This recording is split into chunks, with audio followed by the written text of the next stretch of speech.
أنت طبيبة ودكتورة الجمال لكل الفنانين، لجميلة القلب والقالب، يعني بمرور 30 عام على تأسيسه وأنت من الداعمين لمركز راشد دائما، شو تحبين تقولي لهم؟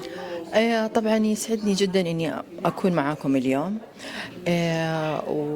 ودائما انا اقول العطاء فيتامين للانسان.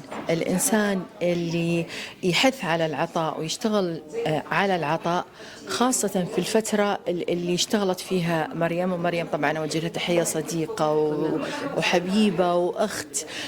ما صنعوه في 30 عام شيء مشرف.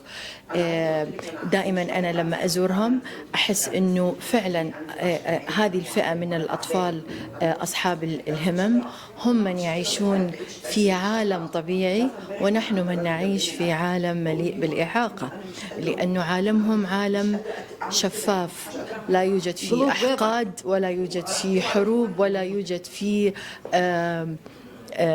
مشاكل نفسية. فأنا يعني سعيدة بهذا العطاء الجميل اللي قدموه، وسعيدة أني أكون جزء من هذا الحدث اليوم. كل الشكر حبيبتي.